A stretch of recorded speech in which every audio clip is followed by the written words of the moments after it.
Let's go with my books.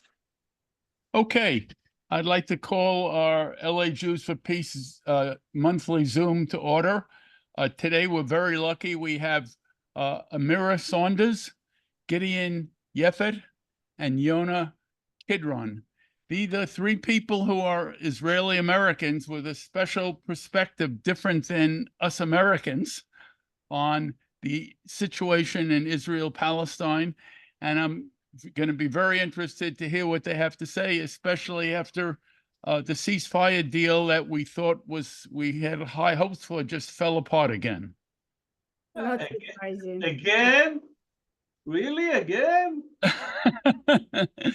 Anyway, okay, so if people can mute themselves, and before I turn the floor over to Yossi to introduce these people, I'm going to go to, I'm going to try to go to what's coming up. And what's coming up, we're not having a Zoom session in September, but on October 21st, we have James Dorsey, who Dick Plotkin met in Israel, both fighting for peace in Israel about 50 years ago. And Dorsey lives in Singapore and writes an interesting Substack. And he's going to talk about is the greater Middle East a ticking time bomb. Now, the LA Jews for Peace Bank is near empty. By the time we give the honorariums to today's guests and to Mr. Dorsey, it will be empty. And it's the dues and the contributions that support these honorariums and keep the LA Jews for Peace website and Zoom account. And so we've had the only contributions, the only large contributions this year have been from Uri, who has supported the website and our Zoom account. So I'm going to ask you if you guys want this to continue, please contribute as it says in the bottom there, or email me and we'll sort it out. Okay, so with that, I'm going to turn it over to Yossi, who will introduce our speakers, and we will go from there. Okay, so here what I suggest, because we have three people speaking, and I know they have a lot to say, but we have, of course, only one evening. So what I suggest, I'm going to introduce one at a time, and you can speak anywhere between 10 to 12 minutes each. So it's going to be a little bit over half an hour.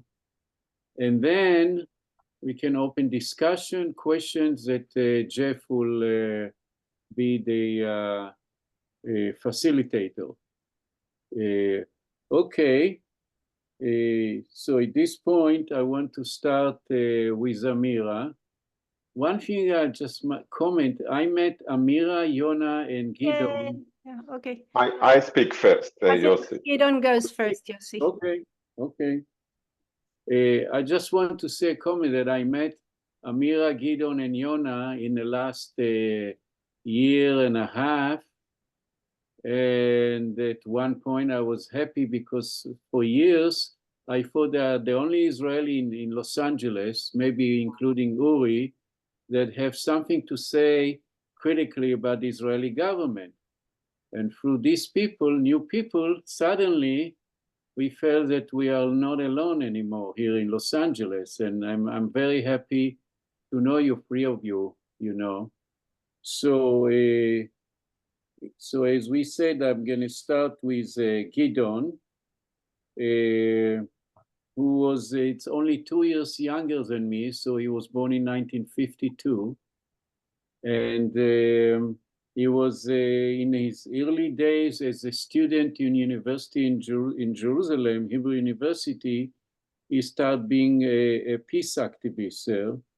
And there was a time then, there was an organization called Campus, a left-wing student organization in all the Israeli universities. And they have a chapter in Jerusalem that include Israeli Jews and Palestinians who are citizens of Israel.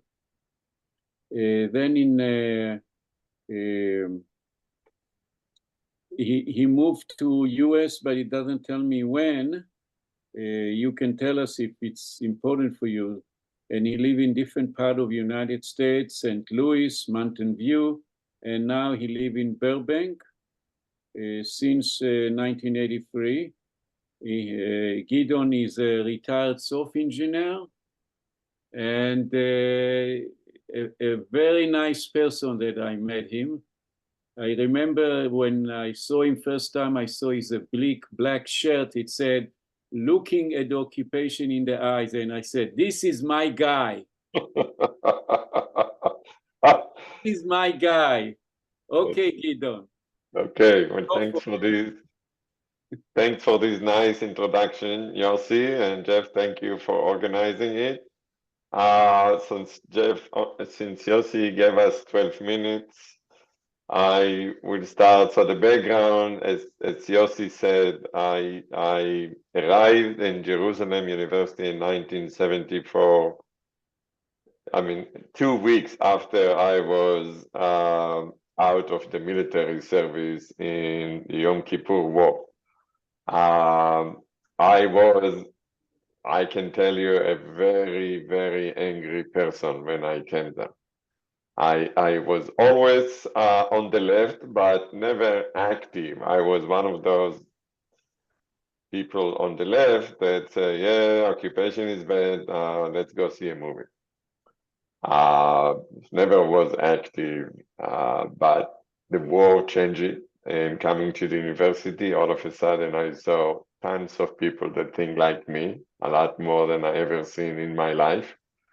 And it was a good way to channel my my anger and my energy to do something, joining this group. So in '82, after I was called to participate in the war, in the first Lebanon war, I was called. I mean, luckily I didn't see too much action. We just got in, stayed there for a few months and left. And I can tell you, Lebanon was a different place. The Shiite loved us for the first few months until it's down on them that Sharon is not planning to leave. So, so I decided I'm leaving and convinced my wife and took my daughter, was just 2 months, and moved. It took me a few years until I started getting involved in politics, mostly American politics and what's happening. I joined JVP when I moved to California. We've been there, remember, for a long time until I got disillusioned with them and left. So when I moved here, I was so happy when I saw some ad about unacceptable and the demonstration, and went there and then met a few people. And it's good to find those kind of community. I mean, it's such a relief to find people that thinks like you, and you don't feel you're all by yourself, and you don't feel you're losing your mind. Yes. Because you're the only one thing what you say. So as it happened, I was in Israel when the war started. I arrived in Israel in the 5th of October. Ironically, I came to participate in a reunion of my unit from the 1973 war. It was supposed to be the 50 years reunion, and I thought at the time, that's probably the last time I'll see many of those people, because we usually do every 5-10 years this kind of reunion. So the reunion, by the way, was supposed to be on the 10th.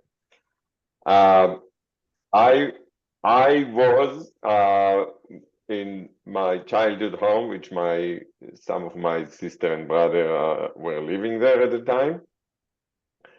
And on the morning of the 7th, I've heard the sirens, and I mean, I just turned to the other side and continued to sleep. I woke up at around 8 something when the siren continued. I got out. My brother saw me. He said, "What? Were you still asleep?" I said, "Well, what's going on?" And he said, "It's a war." I was like, "No, that cannot be true." And we were planning to have a family family lunch after all my brother and sister were coming. I'm part of a big family.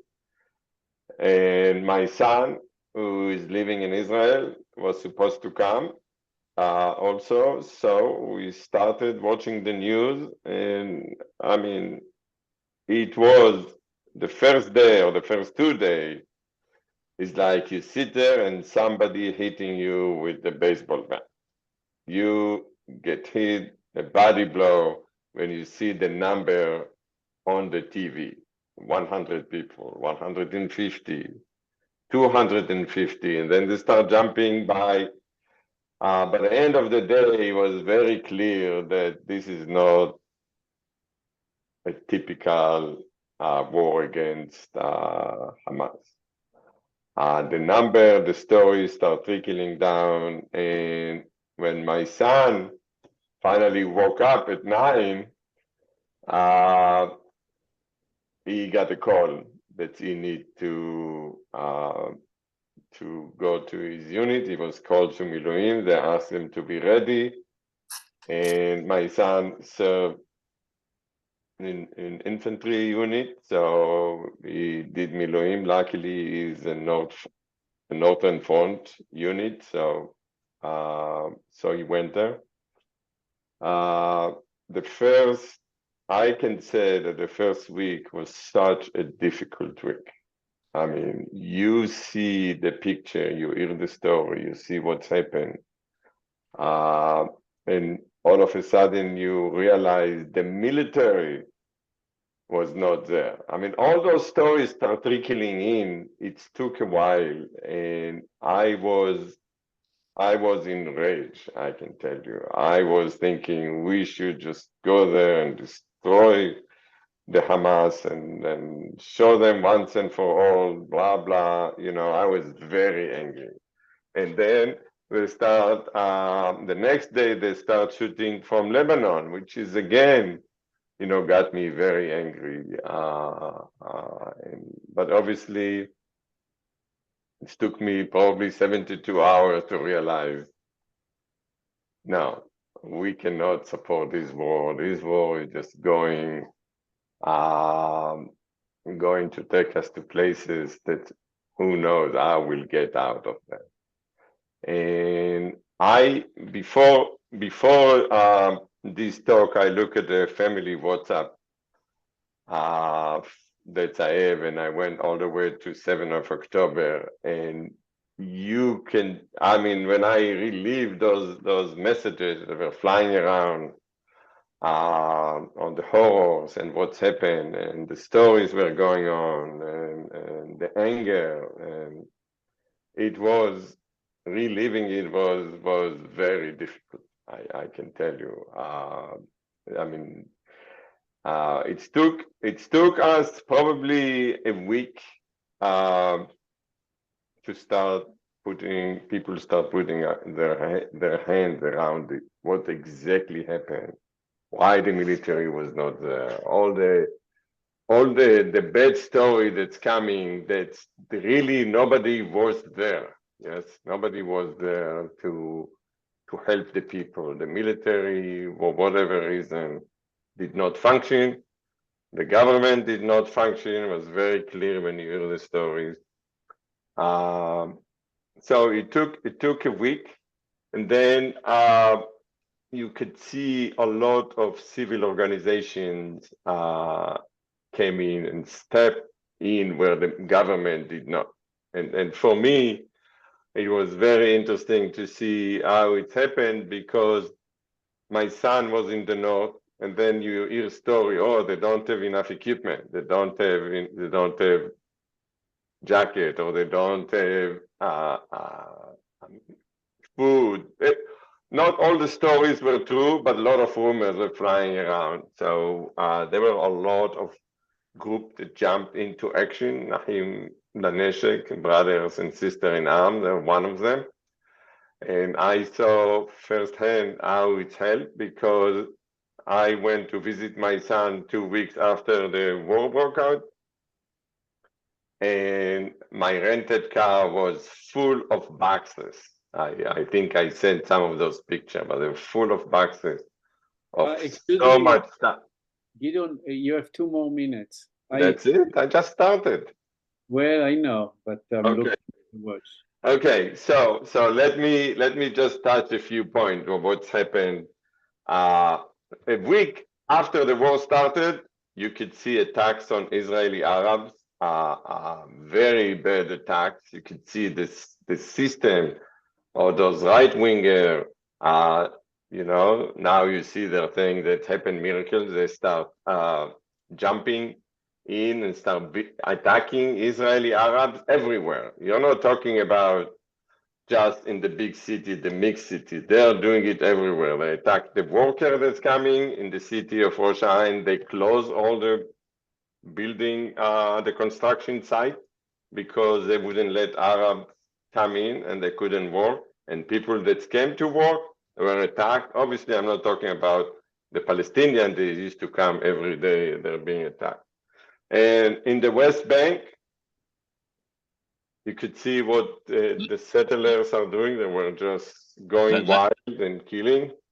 Let me interrupt for a second. Yossi, Gideon and Amira and Yona have their thing a little planned, and I think you should not stick to this 10 to 12 minutes and let them go as they want. The truth is we were aiming for 12 to 15 minutes. So I want to touch on one more topic, which is important, is the protest started against the government started very quickly. I basically on the 18th of October, I already even before went to demonstration where this guy, a grandfather, went to demonstrate for the return of his kid and his daughter and grandkids near in Tel Aviv, near the Kiryat. I went there. I know there are a few other people joined them. He did not draw a lot of supporter in the beginning, but he did got the attention of a few right-winger, the beasts, what we call them, and they came and one of them trying violent, most of them came and start screaming at him.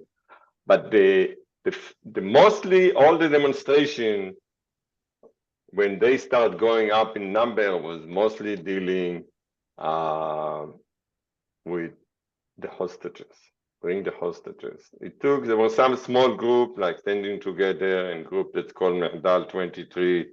I went to many demonstrations as much as I could at this time to see, and there were not a lot of people. And I think I'll stop here and I let somebody else jump in, but I think the biggest disappointment I've seen, and I'm not talking about just the leader of the protest movement, is the people that did not want to attack the government, refused to talk about what's happened. And once again, they were saying, oh, it's not the right time to talk about occupation.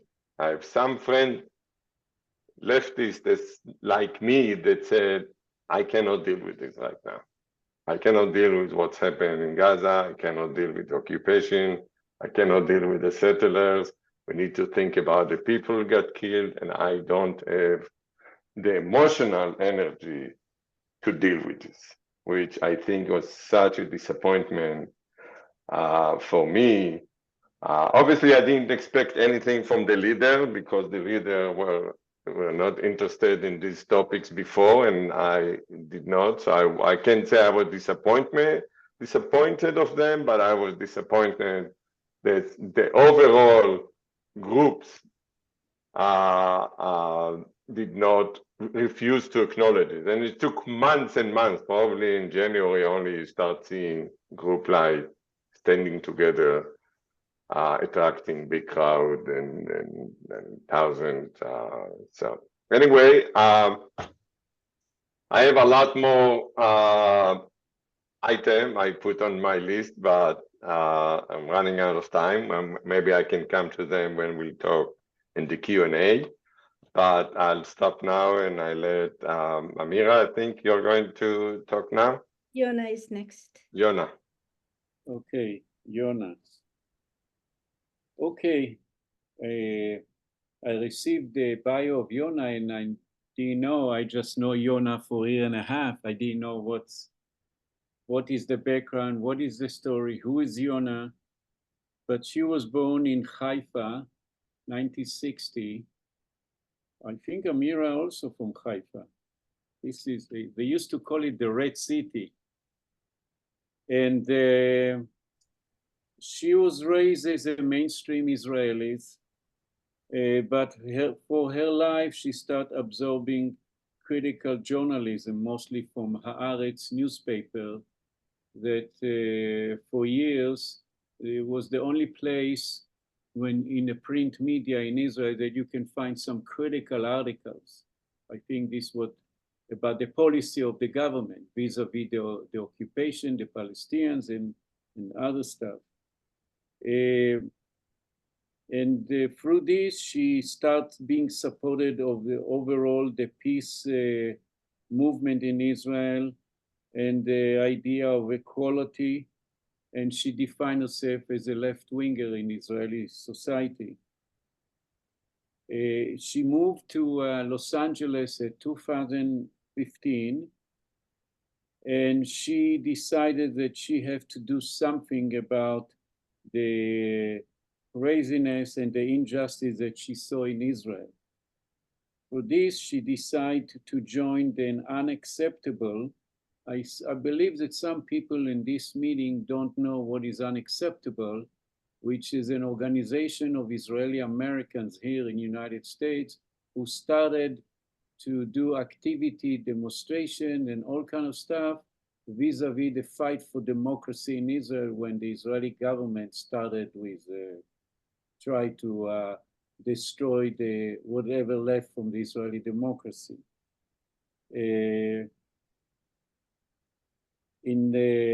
Through her activity, she became part of the leadership in Los Angeles, and during the war in October 7, Yona sharpened her belief what need to be done, and she believes that there is a need urgently an Israeli-Palestinian partnership of coexistence, and that will change the future for her children and grandchildren. Okay, Yona. Thank you, Yossi. So I'm here, mostly I want to tell you about my personal story, not because I'm that important, because I think my story will be like many other Israeli stories, people of Israel. So I'm Israeli. I was raised as a regular Israeli, and those Israelis would be the people that I'm so angry with today. The people that just Gideon just told you about, who cannot understand, who does not have any room to feel something regarding the Palestinians, regarding what's going on in Gaza. So together with that I'm not fun with that and I'm angry with them, I'm just exactly like them. So I want to tell you about myself. So this Israeli society, I would describe it like a Mobius ring, if you know what's that, like Escher was painting it. Like you were going again and again from out and inside, but you go exactly to the same spot again and again and again. So I hope my story can shed some light on this. But I want to start from today. And talking about the change I was going through, that Yossi was reading, that I mentioned. So that change came only after I was in touch here and in Israel, because every time I went to Israel, and I go a lot, my two sons are there, I go and join the protest. And lately I was joining the Omdim Beyachad, the Standing Together group there. And through standing together here and there, I really met some friends, Palestinian friends, whom we had some very deep talk, people like Zahara here, if you know her, and Adnan, and from Israel, Adil Hani. And I could feel something I never felt before. And what I felt that they are my true brothers and sisters. And from that came some real change, because I was very excited to understand that profound change with me, because I could weep on what's going on in Gaza. I could weep hearing what's going on in the West Bank. And I knew that this is a change. I have to explain, because I told you, and Yossi read it, I was on the left all the time. I read Gideon Levy, I read Amira Hess, but there's a difference between what's going on as a knowledge. You know, you have to be sorry for those children. You know that it's not right. You know, but there's a difference between that and the point that I started feeling like those are my sisters and brothers, and that's I could not even describe what it gave me. I just understood that this is the way to go. This is the key we should all approach, and this is what I want to do with all my friends in unacceptable so-called lefties. That we need to transform all of them as well.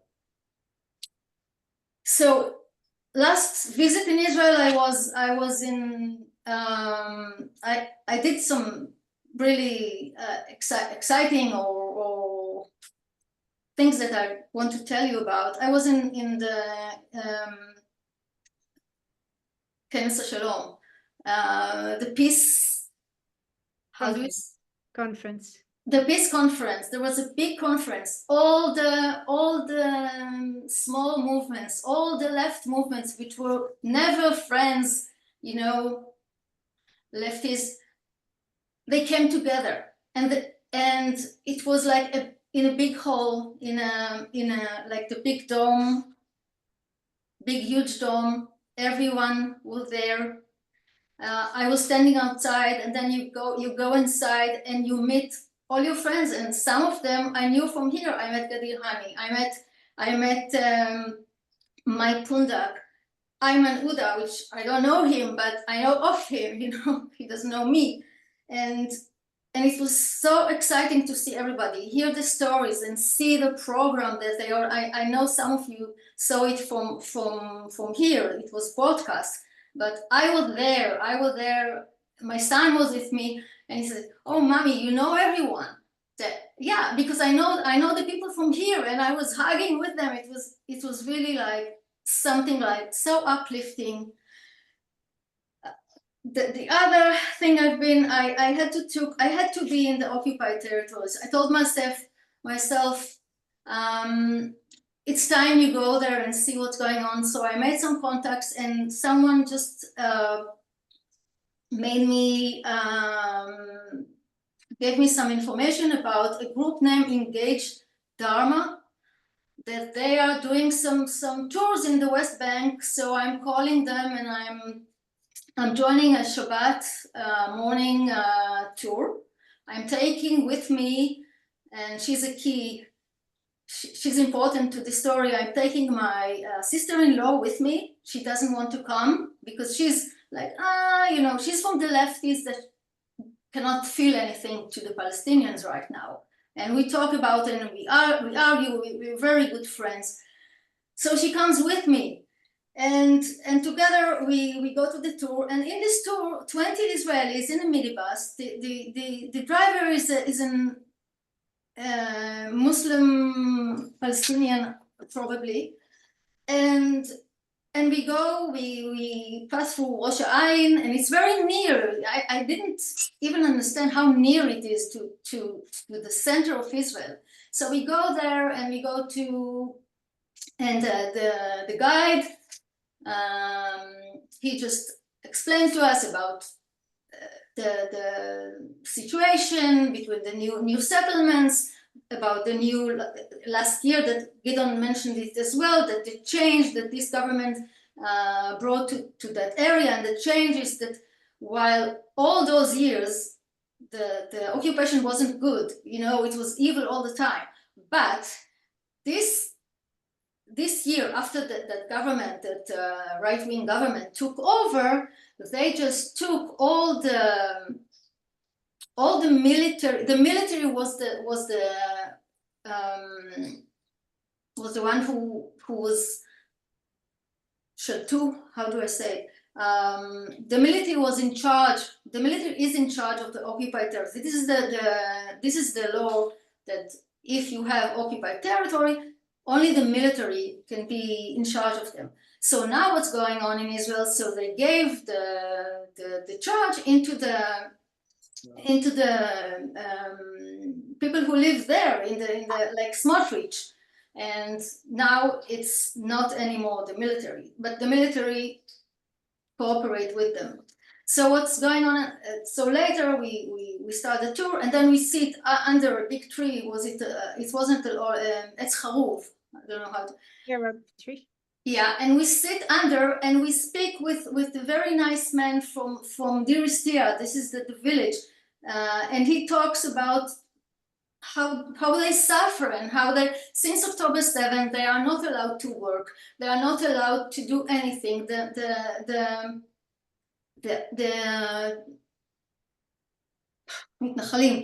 settlers, they're doing everything to make their life hard.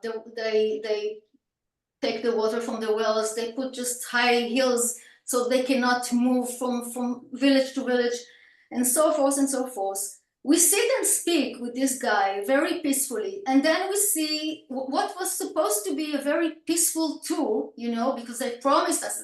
They told me, you're not familiar with it, so you better take this tour. So this tour turned to be a disaster for. So we see, we got, while we are speaking, we see some settlers with kippas and big rifles.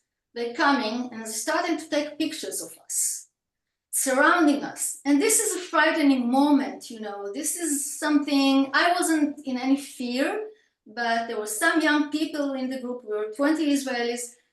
And so it's not a good feeling. 3 minutes and we're starting, and the guide starts speaking with them, and this, you know, back and forth. What do you do? Why do you hear? You tell them lies. 3 minutes later, the army comes. But you know, the soldiers does not look like the soldiers I know or you know. They are religious people. You can see their payas. You can see you can see that it looks like soldiers in disguise and in some costumes, but they were the military there. So we decide to leave, and then we go and go to the next spot, and we are looking for a place to stay, to buy some water and to go to the toilets. And so we stop near a industrial zone, Palestinian industrial zone, and while we're there, we're buying water and we're buying some foods because we want to pay for the hospitality. You know, they gave us to use the toilets. And I come out and I'm told that a sergeant from the military comes and he takes the keys of the minibus. He just takes the keys and drive away. And he told the people there that he will come in 3 hours because we were doing something wrong. We were interrupting the order, like seder hatziburi, the order of the place. And you believe me, we didn't do anything like that. So here comes my sister-in-law. She knows. She's asking me, okay, so what was so nice about it eventually, that we were there in the industrial area, and there's a store. So the people there, the Palestinians, they see that we are just without, we cannot move. It's a hot day. We cannot sit in the bus because it's very hot. So they offer us to come and sit in the store. They give us air condition. They make us coffee. This is the great Arab hospitality. And this is like, and we start speaking with them. And again, we're hearing all the stories. And then my sister-in-law, she calls Yair Golan. I don't know if you know Yair Golan. He's running for a new Democrat party in Israel, the Democrats. He's an ex-military guy. He's like the best choice. He's not left, but he's like the best left we have as a politician. And he's like a very good person. So she knows his wife. 15 minutes, he's coming. He goes to the officer, give us the keys, and we are back again. So we couldn't finish the tour because there were young people there who were so afraid that we are marked by the army, we are marked by the settlers. So we went back. So this was my second I don't know how to describe it, event. Third event I will pass because I think we don't have a lot of time, but this is like my relationship with Omdim B'Yachad. I just say that Omdim B'Yachad, standing together in Israel, this is like the best dream I could ever dream. People there I came to an organizers meeting there by mistake, but they took me in as one of them. And I was amazed to see how many Palestinians, Israelis were there, and how many, like half and half, like it was 50-50 Israelis, Jews, and Israelis, Palestinians. And they were just talking and making plans. And this made me very, very, very, very happy. Should I go on or should I? I think maybe you let Amira because you are three of you, so it's gonna go like just this 45 minutes. So now we can have a discussion. I believe there will be all kind of questions that you can. Okay, what I have left, which is not too short, I was actually telling anecdotes in my life that would explain who I am or who are we as Israelis. Because I just found out, and this is something I was amazed to, because I didn't think of it. I was born like only 15 years after World War II end, and only 12 years after the establishment of the Israeli country. So compare to an American person who was born here, same year as me. So just imagine what it takes to be a daughter to a Holocaust survivor and a grandmother who came with the third Aliyah, 1920, to Israel because of Zionism. This is my Zionism. This is an heroic story that I grew into and what made me today. And to see what's going on with this Zionism today, I cannot even define myself as Zionism today. I never had to, but this is like very hard place to be now. Yeah, so I'll give the stage to Amira because there's no time. Thank you, Yona. It was very moving what you said in the end. You know. Okay. I met Amira personally at the same time, more or less, as Yona, and later on Gideon. So, but I didn't know too much about them, what they did before I met them, right here in Los Angeles.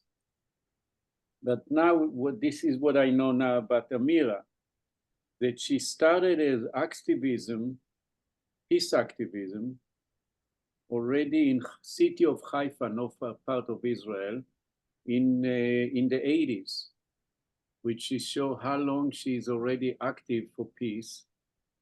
And 10 years later, 1990, she moved. But she's still very young. Huh? She's still very young. She moved to US in 1990, and for 25 years she was a teacher.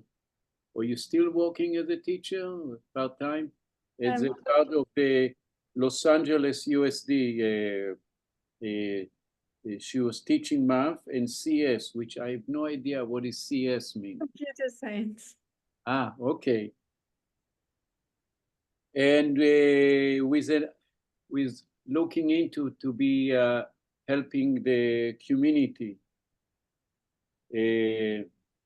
She and Gideon and others, they form within the unacceptable, the anti-occupation bloc. It's called in Hebrew, anti-kibush. Kibush in Hebrew, it's occupation.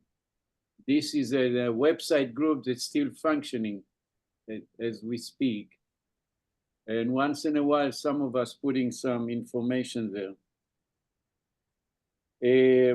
After October 7, she was one of the founders of Los Angeles, supported of Standing Together here in Los Angeles.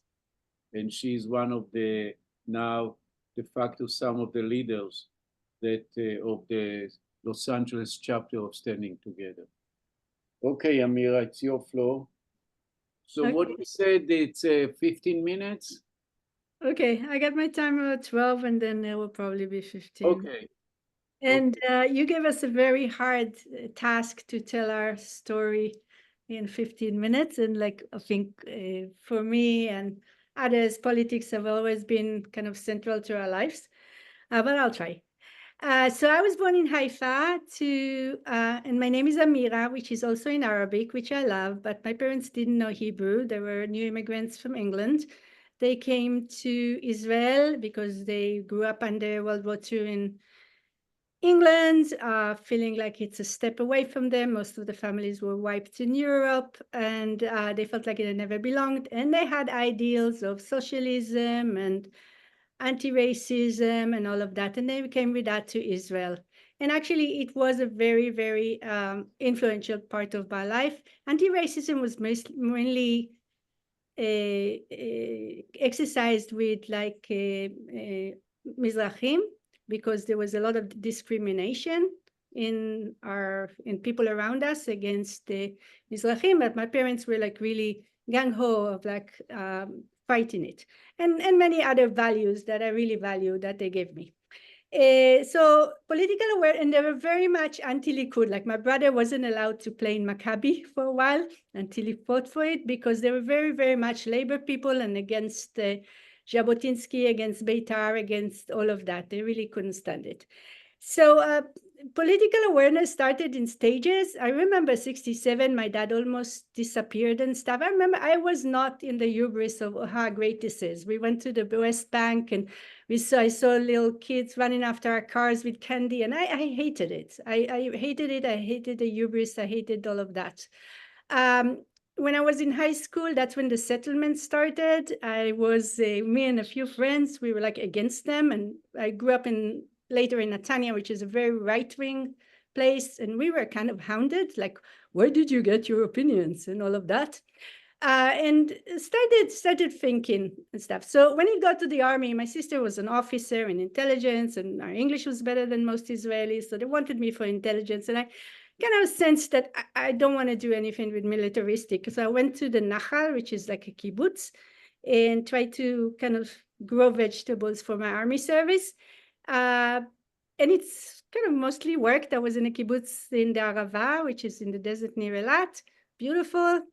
But for 2 weeks, they were missing some people in the bridges between Jordan and Israel. And they took about 6 girls from my group there. And our job was to check the people coming, the families coming back from the Hajj into Israel.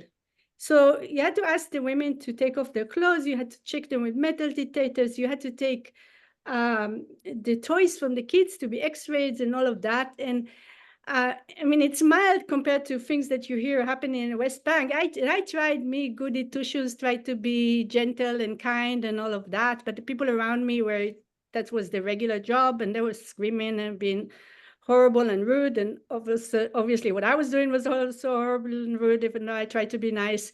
And the officer there was stealing all the money from the people. Anyway, it was really like a demonstration of what the occupation is. And it really put a mark on me. So it was like a really firsthand, oh, this is the occupation. I knew I hated it, but I kind of saw the ugly face, and which is kind of mild relative to things I saw later. Anyway, fast forward, I was in university in Haifa, which is the kind of the most mixed university, I think. Actually, some say it was made that way, but that's another story. And it was right before the invasion to Lebanon.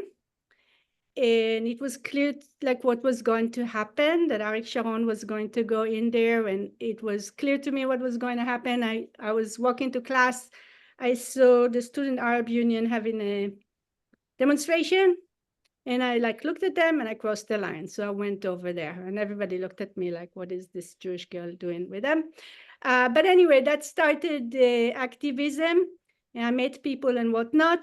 I got arrested the second day of the invasion because stupidly with another person, I went up to a house in Adar and we threw pamphlets saying Sharon is the murderer and stupid things like that. And the mob almost killed us and we were arrested. And then the Shin Bet goes to your family and your family gets all flustered and I was disowned and all of that. But it was actually, and we would stand in the corners and say, and we were beaten and spattered and whatnot, 10 people, 100 people maybe in Tel Aviv. But it was very, actually, it's something that kind of ingrained in me that you can stand there, 10 people, 5 people, say your things, but then a few months later, Sabra and Shatila happened, and then there were 400,000 people in the street, and the parents that disowned me were like, oh, you're right, and they were in the street. And I wish this was Israel of now, where something like that gets people in the street. And again, the Israel I grew up in had all warts, the Nakba happened, we were told stories, all of that.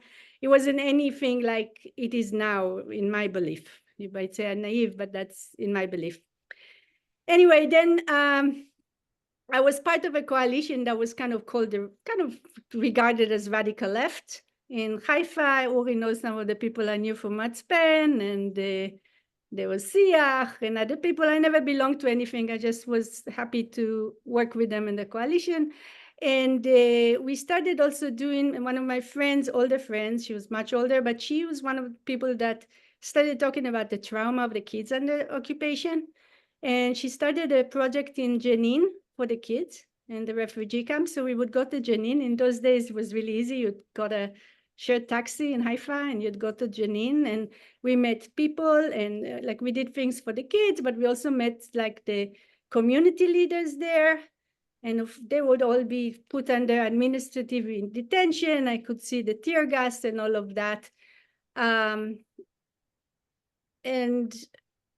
anyway, and that was kind of led to the beginning of the first Intifada and all of that. Anyway, in all that time, because I was active, I was in mixed company, we were Palestinians and Jews, and I got a lot of knowledge and appreciation of Palestinian society and all of that. In 1990, I came to United States. I thought I was getting a respite because I thought I needed like to be away from Israel for a little bit and stuff, but life happens and my life was hard. I didn't, like Yossi, I didn't meet anybody here that I could talk to. I didn't really find a way to be active about it. Sometimes I would. I was happy about the beginning of Oslo. I knew it was flawed, but I thought it was first steps. Then Rabin, and then Rabin was murdered and all of that. And I could see the decline. Every time you go to Israel, you have a knot in your stomach when you land, and you know that 10 miles from where you are, there's a refugee camp. And I've been to visit the wall, and I mean the separating wall and all of that. But you also get into the normalcy, and there's your family and stuff.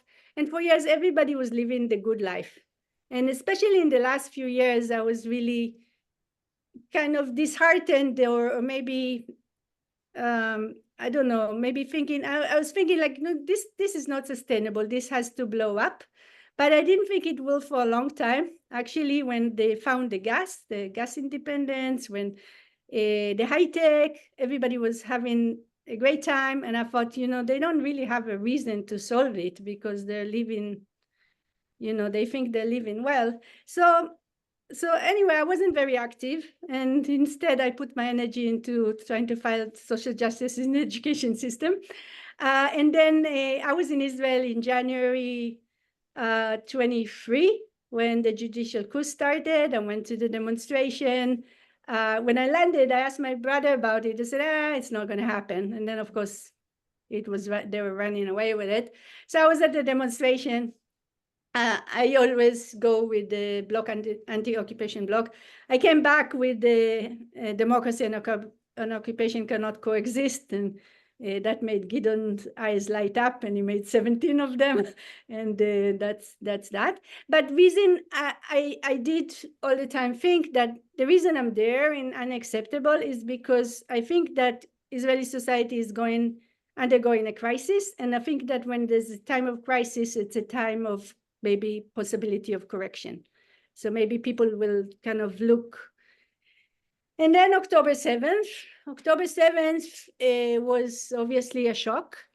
But one of the things that happened is the day after we were supposed to get together. So first of all, we had Israeli friends in Unacceptable that started posting, we should wipe them all, we should flatten Gaza, all of that. So that was one shock. Then we were together with Omer, and Omer is from Nir Oz. So he was like in real time what was going on, because nobody understood, I think, the dimensions of it right away. And then of course, in the weeks after that, like huge shocks all around from what happened, from the fact that the army went to protect the settlers in the West Bank, from the actual things that happened. But I kind of wrote 3 things that really shocked me. One is that that people I knew started talking about flattening Gaza. I put something on Facebook saying an analysis of somebody from Van Der Institute, don't go into Gaza, basically predicting what is happening now. And my sister said, please take it off. And my sister is a saint. She works in hospice and she's a social worker. And she was like, don't talk to me about Palestinian babies. I have to think about my babies. I can't think about their babies. And so that kind of attitude, which is really happened to a lot of Israeli society, was really shocking. I was also shocked by some of my radical left. I mean, obviously I'm very lefty, so my friends are lefty, but my non-Jewish friends, I also was shocked by them, because some people kind of the things they posted, and by all means, and justifying what happened. And if a good friend asked me, well, everybody in Nova had military training, what were they supposed to do with them? Kind of justifying that. And I was shocked by the misunderstanding, also by not understanding how personal it is for me and for every Israeli. We all know people that know people. It could have been me 20 years ago. It was just hard, and still hard, to talk to some of the friends that you feel like they don't really understand, that they lack some understanding. And then anyway, so that was quite shocking. And then anyway, we did a vigil for the dead. I invited people to a vigil for both people that died from both sides, and that was, I don't know, some people found it really, anyway. So basically this whole thing of like really shutting off to the other side, just getting into our pain is really difficult. And then we kind of figured out we better start something, new, and that's how we kind of found some people. We found some people and called a Zoom for standing together, and people came, and to our really, we were really happy that some Palestinians came as well, and that we started forming a community and starting to figure out what we can do. I was in Israel in May. I think I participated in one of your Zooms from there. It was really kind of, on one hand, shocking. Don't know how much time I have, but on one hand, it was shocking, like really difficult conversations with even family, part of my family, just like the myopic view, not really just focusing on our thing, spitting out this stupid explanation of Gaza wasn't occupied, what do they want, da, da, da, all of that. But also some really older students that are protesting or anti-Semitic. I remember one friend looking at me like, why do they hate us so much in the world, and stuff like that. So that was really hard. But there were also some fruitful conversations, and some conversations where people will tell you, shut up, you don't live here, you don't understand. So all of that. The other thing that was hard is you felt like in Israel, people say, oh, they should know the internet. But in Israel, you actually watch TV, and people watch the same 4 channels. And you turn it on, and it's all about us. And it's about the most moral army in the world. And it's you see ruined buildings. You don't see bodies. You don't see people suffering. You see. So in a way, unless you go and seek out, you're enveloped in this worldview that is, and you feel like it's osmoting into you. And, I was with my mom. My mom is 92. She's super sharp. She watches. But my family, like, why would I watch CNN even? Why would I watch this? I have channel 14. I have channel 12, not 14. But anyway, but it was very apparent how it kind of osmoses into you, and how Israelis really are in a bubble and don't see what it is. The other thing that's really is the divisions. There's really huge, the messianic, crazy West Bank. It's just insane. Anyway, so that was hard. There were good things, and I want to kind of go to them to finish. I met some amazing people. So when I was here, I started, there's a woman, her name is Gideon Yefet, and she decided that the way she can do something about this, and she was like Yona, she said, till 7 years ago, she said she had no knowledge of all of that. But then she started demonstrating in Balfour, and then she decided she started going to the West Bank to a place called Beta, and she started understanding what's going on. And she decided that her mission in all of this is to be a voice. So she collects information from all the news sources that are not available to Israelis, and puts them together with pictures, with stories, and all of that. It's called the Daily Brief. And it's just really factual. This happened to the settlers, this happened to that. But it's what's happening. And her motto is like, so we can't say we didn't see it, and also holding on for dear life for this event. So like, if people saw it, they would be different. They would see something different. So that's one thing. I met people like Eden and other people that their mission is to go to the West Bank and accompany the shepherds and protect them from the crazy settlers that are making their life hell and trying to drive them away.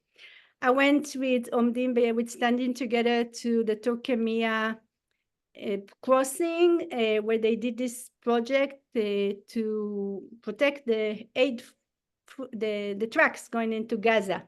And that was actually the most notable thing there, was seeing the mindset of the settlers that was there, because there were 40 of us and 40 of them, and there was exchanges, and that was kind of shocking to see their mindsets and to get confronted by that. So just to end, so somebody said standing together is about coexistence. I'm very impressed with them. Obviously, I drink the Kool-Aid that they're trying to create a movement to have to build a just society. And it's a struggle. It's not a coexistence. It's not going back to October 6th. It's not, it's about creating a place where it's really a place with just and values, and not a place where we Jews exploit Palestinians and, take every advantage and take every resource and all of that, but like really changing the mindset. And they're building it with, Palestinians and Israelis, of course, within the Green Line working together. And now they're expanding it because they're just doing really smart things. Like now what they've done is the last few days is they've arranged for trucks to go to the Palestinian villages and collect food, and that they could pass to Gaza through another organization. But it's for me, it's such a smart movement, because it's in solidarity. It gives the Palestinian population a voice, a way to. Palestinians were really like shut up when this happened. They couldn't even have their sorrow for their families in Gaza. So it creates something that's really hopeful. Now this is all like a drop. And when Yona is talking about the peace conference, 6,000 people, maybe representing 50,000 people that would have been there if they knew and could.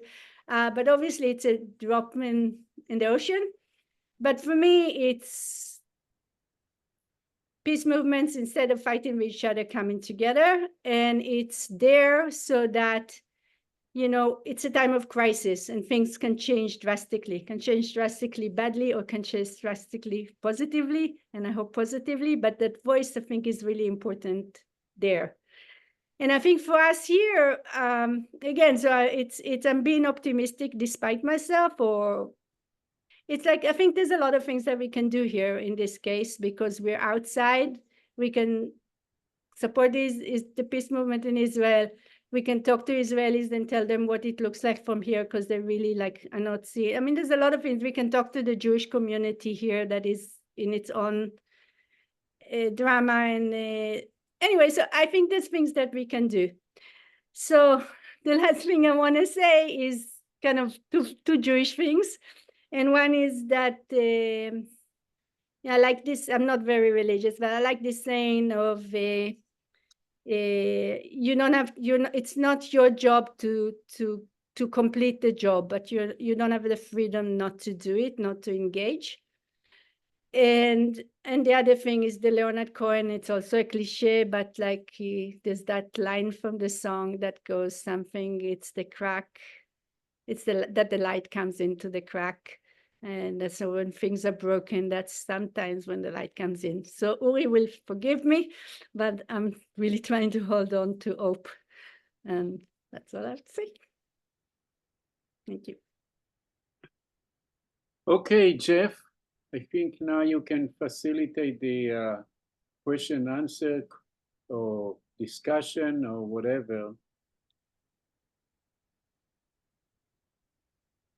You have to unmute yourself. Okay. Very good. So who, just a second. Okay. So okay, Ellie, you've got your hand up, so why don't we just start with you? Yes. And Uri?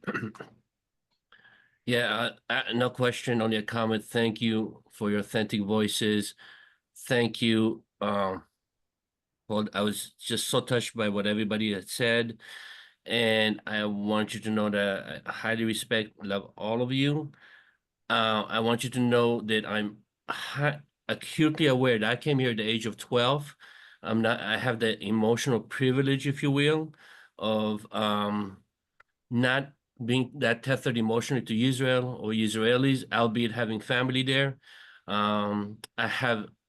I could just not imagine how it is to be in your place, because you guys are all connected to Israel. And also, and despite, you know, that, and it's partly because of your love for Israel and Israelis and your family and so forth, that you go on and stuff like that. And I just, I'm in awe. And thank you so much for sharing. Really appreciate it. Thank you. Okay, Thank I you guess for that's saying not a you, David. question. So Uri, So first of all, I'm from Haifa also. So apparently something there in Haifa has to do with the fact that Haifa really was the biggest and the last city that it was really mixed. In other words, in 48 in the Nakba, more Arabs stayed in Haifa than in other places, really. So apparently the fact that from people from Haifa who grew up in the 50s and the 60s, like I did, it was pretty obvious to meet Arabs.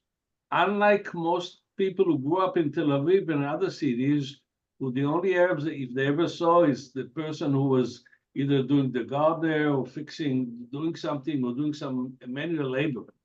So I think this is part of the legacy of Haifa. I want to applaud all three of you. Each one of you came up to realizing that what Israel was doing was leading nowhere. I'm basically older than you, so I realized it a whole lot earlier. I basically got it in the 6-Day War, 67. I realized that the whole thing was really futile, and I served in the War of Attrition, 68, 71. And at the end of that thing, at that time, Golda was the prime minister. I realized that the intention of the Israeli government was not to settle the issue. They actually fell in love with what they called the occupied territories, but there was a semantic game in Hebrew between 67 to 73, and the territories got all kinds of definition in Hebrew. השטחים המוחזקים, השטחים המשוחררים. In other words, you can tell by the way something referred, the language, how they were referring to the West Bank, you can tell their political opinion about it. It's even by the name they're calling it. So basically, unlike all of you optimists, I'm the pessimist. I basically gave up a whole lot earlier, and I came here, and the fact that I'm still participating is not a logical thing. I explained it to all of you that I'm doing it despite, but I applaud you. I applaud you because you're doing something that I basically couldn't really do in good faith, because I gave up. And I think if you heard me talking about the Zionism here about a year and a half ago, I think the whole thing was moot. I just sent you, I'm changing subject, but I sent all of you something that I found. A guy by the name Yitzhak Epstein in 1907, 117 years ago, he wrote The Unknown Question, and he was basically saying, and he was talking about the whole future of us, the small community of Jews in Palestine under the Ottomans, would be determined by how we deal with the Palestinians, with the natives. This is somebody who saw that in 1907. So in other words, my contention that the Zionists and Israel were born with two powers. One of them says everything is ours by the Bible, by other things, and we're going to take it. The other said there's people here, we need to settle with them. And this is the bifurcation of Israel from the beginning. And right now, the way I see it is the people who believe everything is us took over. I don't know if you missed it. Smotrich was in Paris last year, and he put a big map behind him. The east side of the Jordan was included. It got King Abdallah to go crazy.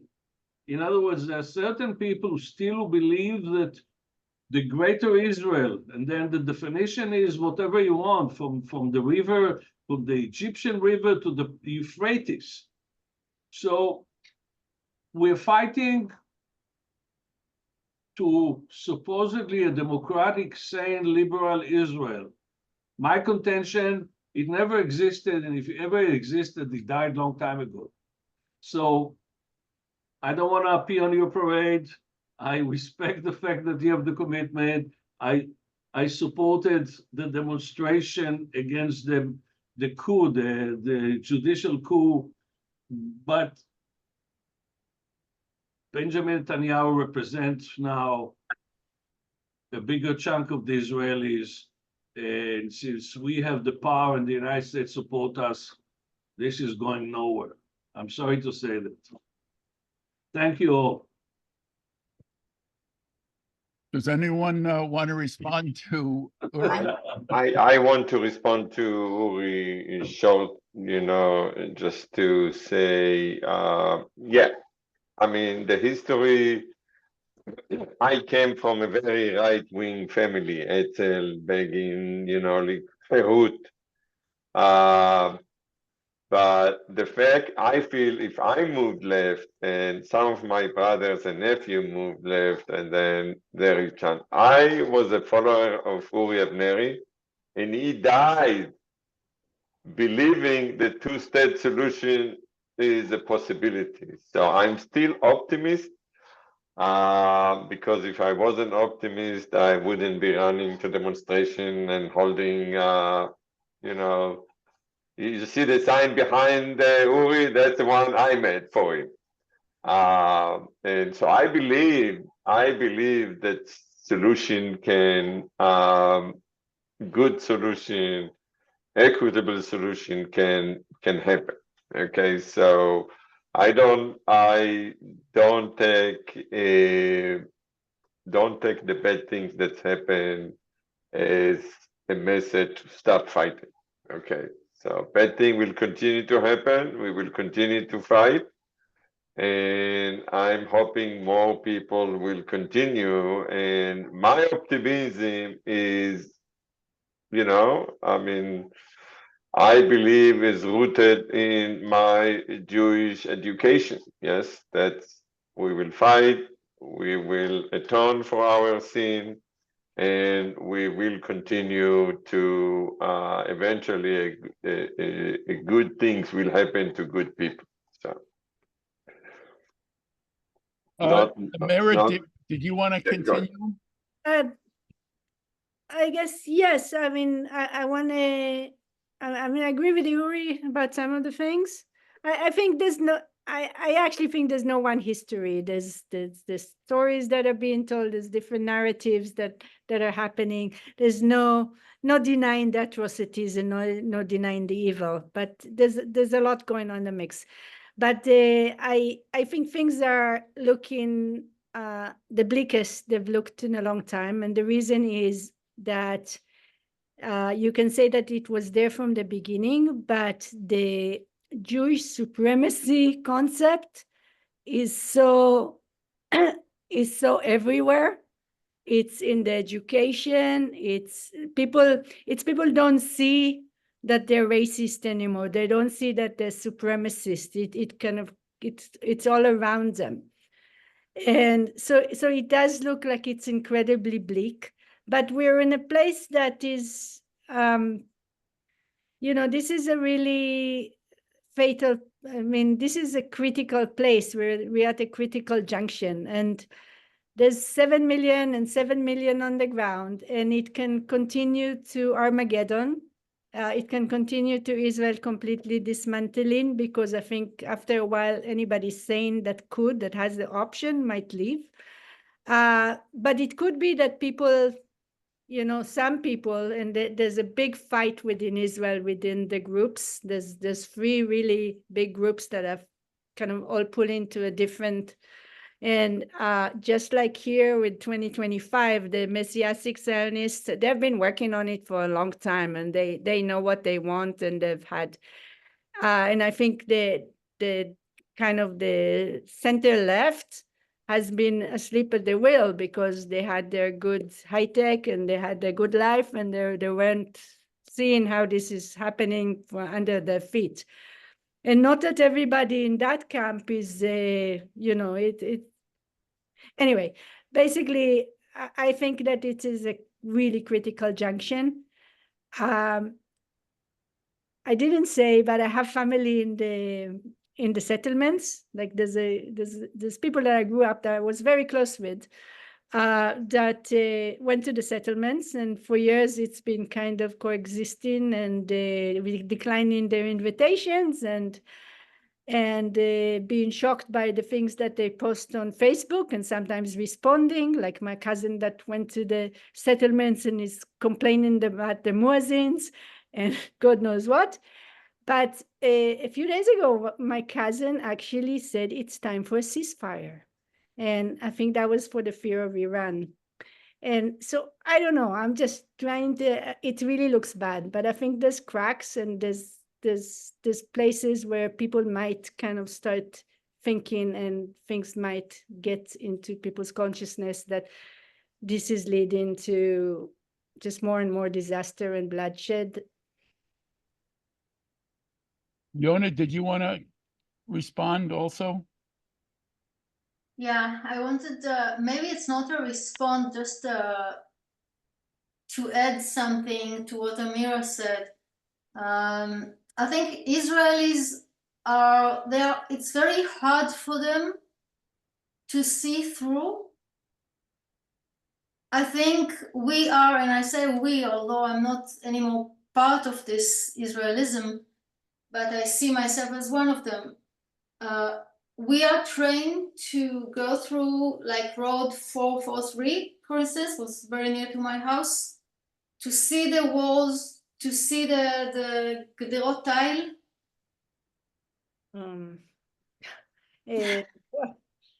Wire. The serpentine wire. Serpentine wire, to see everything, to see the post of the army, but we don't see it. It's transparent. And I have a theory, it's only my feeling. They're so occupied, and I know all of us said it, we are so occupied within ourselves, with our sorrow. And this is starting with how they train you, and Amira just started, to how they teach you the Holocaust, how they teach you the memorial days, the memorial day for the Holocaust, the memorial day for the IDF soldiers. This is like the core of the essence of the Israelism, and we all dance around it. And it's very hard to move out for it. And the TV news and stations, they are in it. So everyone, and we are, it's like the Holocaust was made just for us. I mean, it didn't occur to no one else in the universe. This is just the hatred of Jews. And this gives them the power or the legitimate to do all the horrible things they do, and you just don't look at it. Just an example, I was in an exhibition, and I saw there was a picture, there was a photo, a photographer just took it, and it was on the wall. And in this picture, you could see a corner with a wall, like behind the wall, you know what's behind the wall, a Palestinian village, and a serpentine wire, and underneath you could see a playground for children, for settlers, and it was all very colorful, and mothers were there. And I'm coming out of this exhibition and I'm telling my cousin, this is the most horrific picture I ever saw. This is horrible. This is like something I saw in the movies of the Holocaust, about how the German were living near the concentration camp and didn't see it, and my cousin does not understand what I'm talking about. So, and I have this theory, because to understand this is to, it will collapse everything you were taught of. It will collapse everything you were brought up to. And this is hard. This is like a hard process to go through. And we need to find out some cracks in that wall. And I think as Israelis, as people who live here as well, maybe we can succeed doing it. And together with the outside pressure, like the US pressure or other nation pressure, together, this is like the only hope I see for this region. Thank you. You know, when I listen to the three of you, I hear two different stories. From Gideon, I sort of hear that Israel can evolve its way to a better state. But when I listen to Amira and Yona, it sounds like Israel has to be ripped apart to get to this better state. Do you guys want to comment on that thought? Well, I see Samir want to ask question. Do you want to let him ask his question? Very long, he's raising his hand. No, hi Hi. everybody. Okay, Thank go you. ahead, Samir. Yeah, I'm sorry I came late, but anyway, I don't have a question, but I want to make a comment in regard to 1967 war, which I remember it very well. And now looking back at it, that Israeli leaders like Golda Meir and Moshe Dayan at that time, they were really full of themselves and really stupid, because they had the chance of making peace with Palestine and ending the conflict right from the beginning. And that was when they won the war in 1967 in 6 days. It was for them unbelievable. I mean, they couldn't believe themselves, but they really didn't think right, that they were at the crossroads. Either they captured now the West Bank and Gaza and East Jerusalem, so that's what they wanted. Of course, they captured also, they occupied Sinai and the Golan Heights, but I'm just talking about historic Palestine. Now, historic Palestine became under their hand in 1967, after the 1967 war. They could have, I mean, they had two choices. Either you annex the West Bank and the East Jerusalem and the Gaza Strip and make it into one secular democratic state, or get the hell out and apply and implement UN Resolution 242 and 338 and let the Palestinians have their own state, the West Bank, Gaza Strip, and East Jerusalem.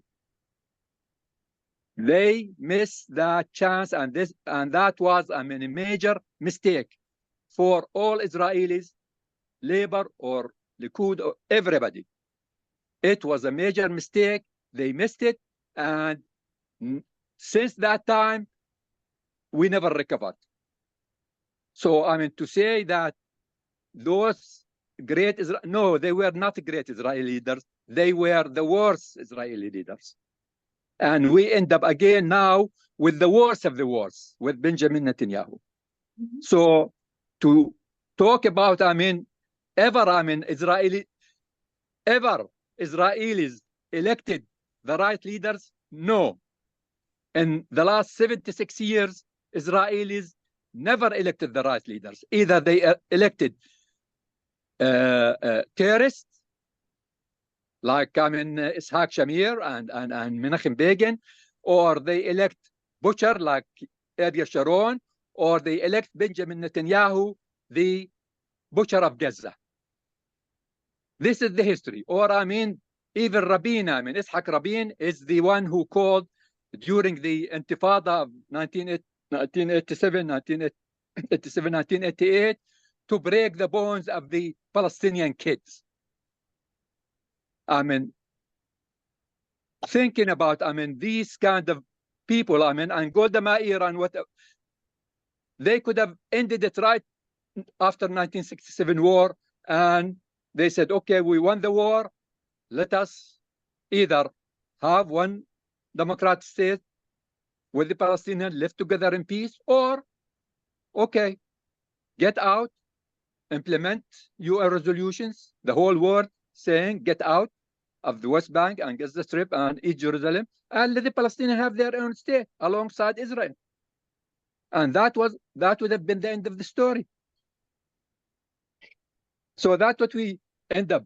And now I just wanted to comment on the 1907 conference, that European conference. I read about it, that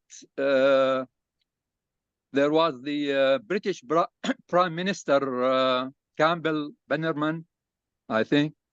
He gathered all European leaders at that time in 1907, and they had a conference, and they were about to take over or prepare to take over of the Ottoman Empire. They thought they were, I mean, the Ottoman Empire is gonna collapse, I mean, and there's a war coming up.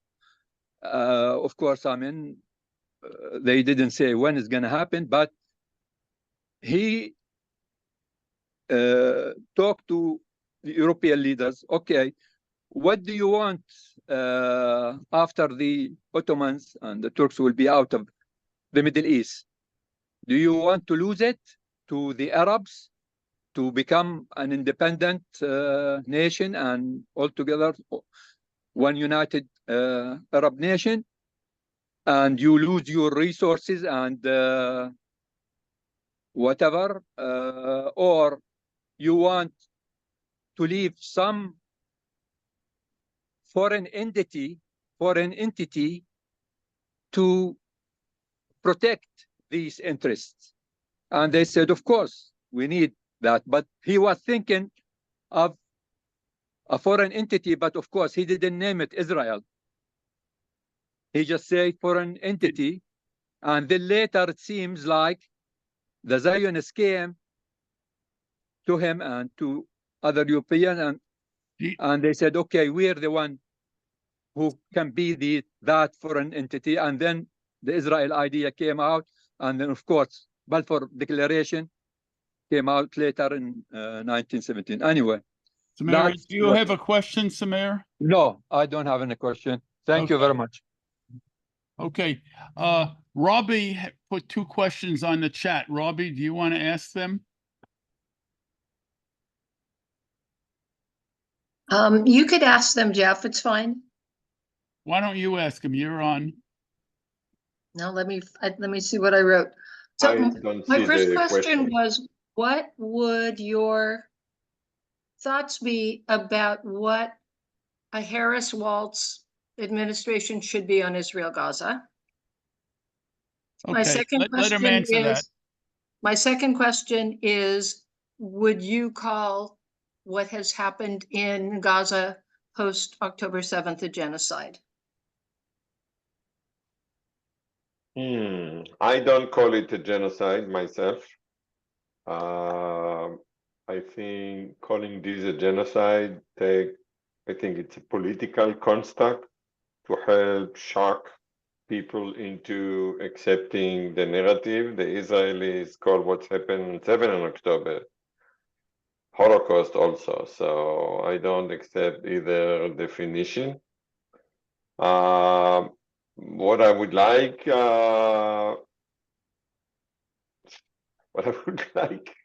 Harris administration to do is once and for all kick Netanyahu in the butt and put really user influence to force peace.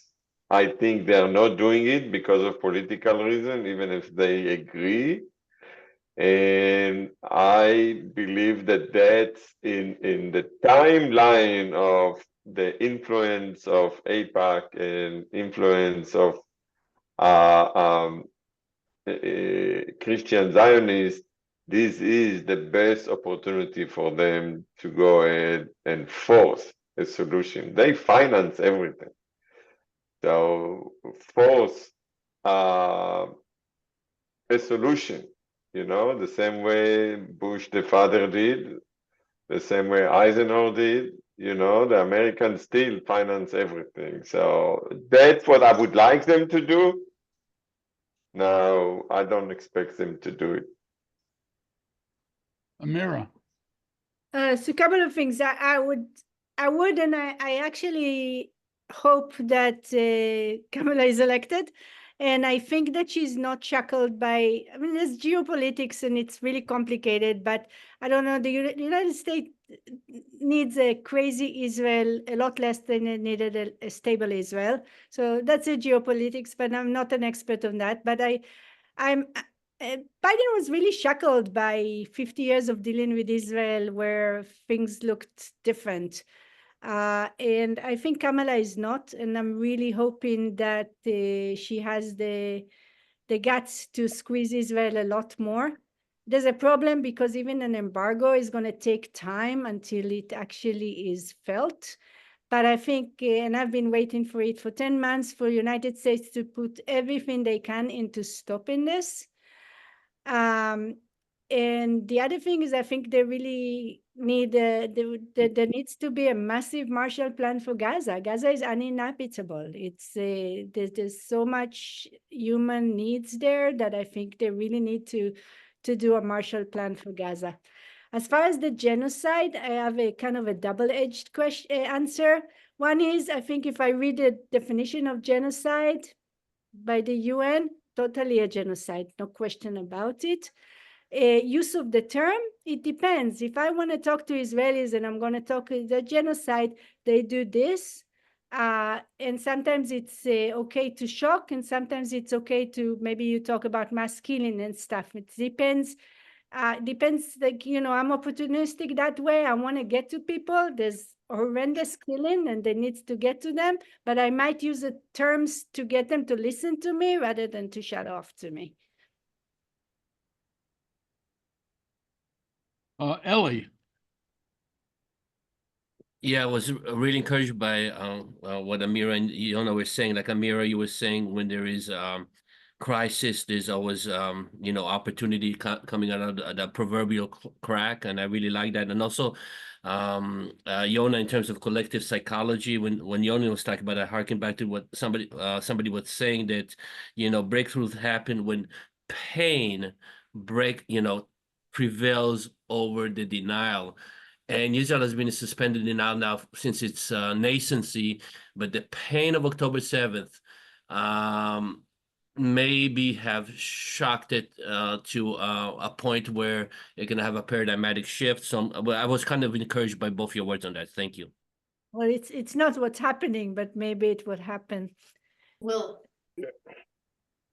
I also have, I don't know if you answer. I want something to add that I was on my list and I wasn't able to talk about it because I went on and on other topics. So I don't know if we have time, Jeff, to talk Yes. about it. So Yes. one of the things that I wanted to mention is, so I was in Israel since the war broke until April, about 5 months. I came, went there multiple times. But when I came the first time in November, my visit was supposed to last 2 weeks, but lasted about 2 months because my son was there. I came there at the time, and I have to say, I was disconnected with what's happened in the US.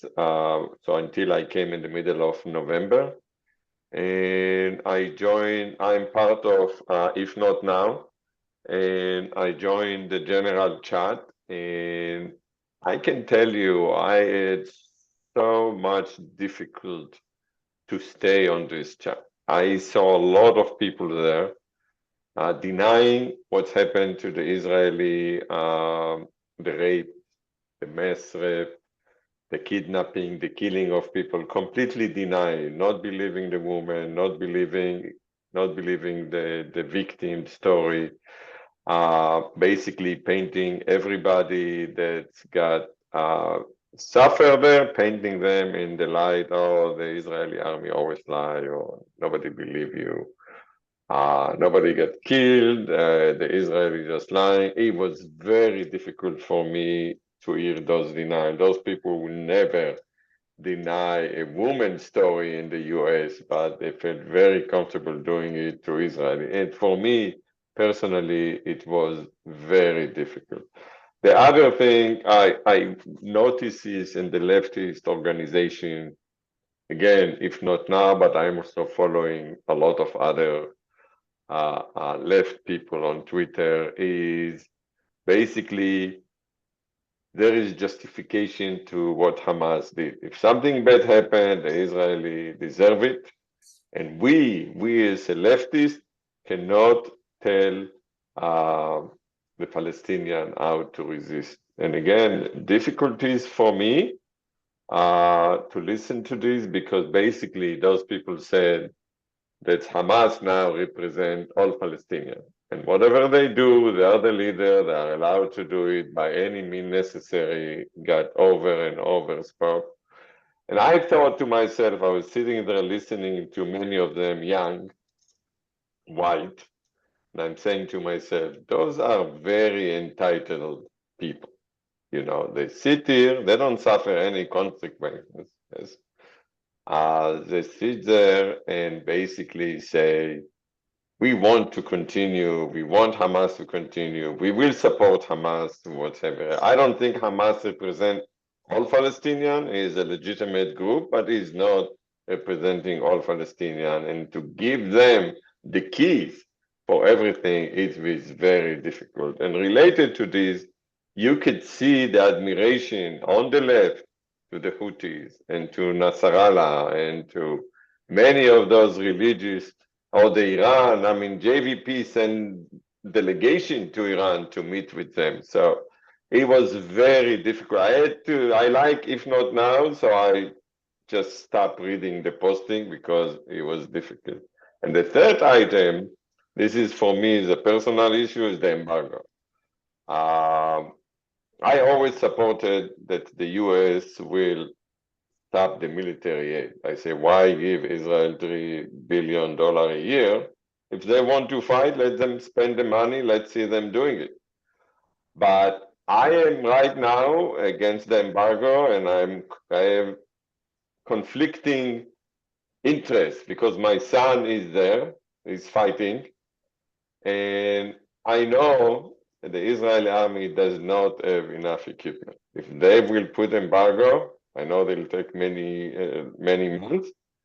It's affect what will happen in the north. And I am totally out of my mind scared what will happen. So while I'm not people saying, yeah, there was a demonstration yesterday and somebody sent me the invitation, stop the bomb or something. And I said, I can't go there. I can't demonstrate because I do it, I feel I'm going against my son. And I know if you read following the Israeli Twitter and the Israeli social network, there is not enough equipment, there is not enough ammunition, there is not enough. So very difficult for me. I understand why people want it, but I am, as I said, conflicted on this. Yeah. So anyway, that's what I wanted to add, Jeff. Thanks for letting me add it. Yeah, thank you all for your responses. Can I ask? Oh, okay, go ahead.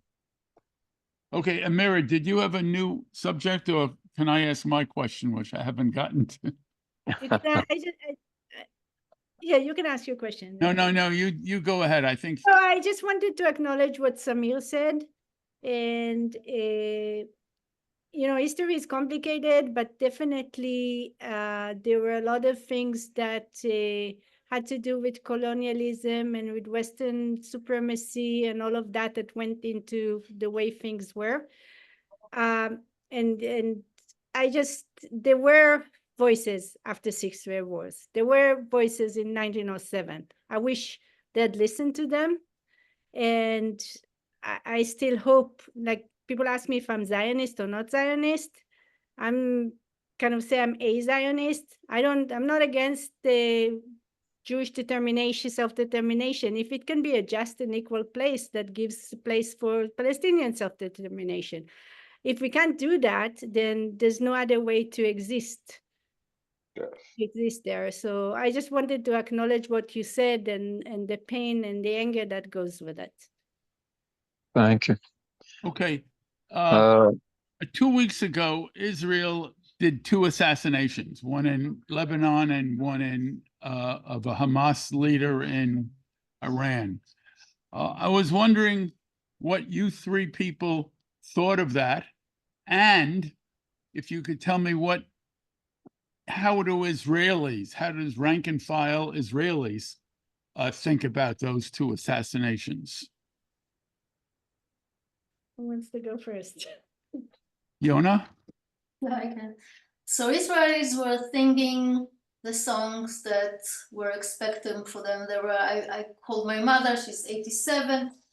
So she just say, yeah, they deserve it, and so on and so forth. But eventually what I think, it does not, apart for the prestige of Israeli forces, like very intelligent forces can do stuff like this, I see no good with this. Any good comes from it, because you kill one and then more are coming, and especially with the second one, Hania. And especially with Hania, where he was in part of the negotiation team. How can you kill the negotiator? How can you just people who wants to stop the negotiating, who do not want this the hostages to come, who do not want the peace to come? Just only people like this can do that. So that's what I think. Amira? It's very clear. Every time there's maybe a chance for a deal, Netanyahu decides on another assassination. It's really, really clear. That's true. That's true. Yeah. It's a system. Yeah. That's why they killed Haniya. Yes. Yeah. Yeah. And how idiotic is to kill Hania, who is like kind of the more, moderate and approachable, and it's exactly like Netanyahu doesn't want the war to stop. He doesn't want to have negotiations. He doesn't want to have a deal and have everybody see the coffins that are coming back from there. So it's kind of blatant. Luckily, my mom is 92 and she sees it and she's like, that's just insane, absolute insanity. And then doing it with Iran, and it's just the whole thing. It's reprehensible and whatnot. I want to add to. Are you still talking about it, Amira? I had something else to say, but I forgot to go. And now we get Yihya Sinwar. I say that I don't shed any tears on those 2 assassination people, so I don't feel bad for this. But it's very clear that killing him will stop the negotiation, and killing him in Iran, in Tehran, was just wanted the war to continue. It's very clear. So I'm not looking at this as something insane, Amira. I think there is a goal behind it that is a very calculated and hope for the corrupted leader of Israel to draw Iran to retaliate and to draw the American into a war. So luckily, we are saved by Iran maybe not doing anything.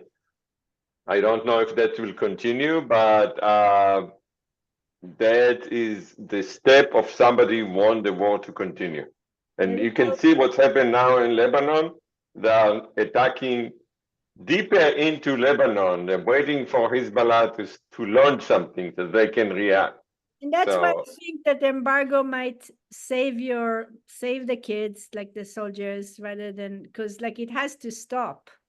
It has And to stop, yeah. but those are That is mistaken. the solution, actually. yeah, and that's The really embargo hard. And then there's the stop- question of Iron Dome and defensive Yes. measures. It's Yeah, complicated. Well, my- you cannot stop the war without, by sending more bombs and more weapons. This is my head said it, you're right. My heart doesn't let me support it. I And can that's- tell you this. And that's something that's very, very Israeli. Similarly, I talked about my sister. I think it's very hard to say a war is wrong when your grandchild is there and every day you're not sure if they're going to finish the day alive or not. So there's a dissonance that people have. It's very hard for them to Yes. say, this. I hate Netanyahu, but then they kind of justify the war because otherwise, why are the kids there? And if the kids are not there, we were brought up to obey and not to be. Yeah, absolutely true. But I know there is not enough ammunition. I know firsthand knowledge, so I can tell you this. Jeff, I'm sorry. I have grandkids from San Francisco, and I'm in the room where they have to pack, so I need to leave and tell you thank you so much. I didn't have a chance to talk, but I talked a lot in the past anyway. So I need to leave. Okay, continue. Bye, Yossi. bye, Yos. Bye-bye. Bye. Bye. I want to go back to something that Yona talked about. Yona, you talked about your excursion into the West Bank a few months ago, a month or so ago, with your sister-in-law. Yeah. And can you talk more about how your sister-in-law thought about this in the beginning and how this experience changed her, if it did at all? Yeah. Yeah, apparently it was a profound experience for her. Actually, I can send you, there's an article in Hebrew because she was talking to one of the newspapers, the Yediot Achronot, and they came to interview her, and I was so glad they interviewed her and not me, because she's like a very central person from Israel, and she came with a lot of doubts to begin with. And she told me that when she's also she reads Haaretz like like many other people in Israel. So when she was reading Gideon Levy, Amira Hess, she always thinks there's exaggeration with everything they said. So she said, oh, maybe they're right, maybe no. But after this experience, if the army treat us that way, so just imagine how they would treat people without rights. And those people there that do not have any rights to do anything, right? And we have everything behind us, like we can file a lawsuit, we can do many things. And eventually, what I didn't tell you, that in the article there was the IDF response, and I was like blown away with this response, because I can tell you, and I actually was offended as a human being because it was all lies. So compare what we heard before from the IDF. Now we are told to believe them, right? But they just told total lies, that we were interrupting the public order, the order. We wanted to go to places that I don't remember specifically what they said. Like we wanted to go to places we were not allowed to go. Like total lies, that was a shock for me, and for her as well. And there were people there in this tour. There was one guy that just finished his service as a miluim, as a Reservist. reserved, yeah. So he was just finished 2 months in I don't know where he was posted. So he said that he was so shocked from the treatment from the army, the way they treated us, the way they treated the Palestinians around us. So he was so shocked. So he says his fellows in his unit would not believe him. If he would told them this story, no one would believe him. That this is, but yeah, it was true. It's a true story. Yeah. So Israelis are living in and I was really happy that it was in Yediot Achronot, which is a mainstream media.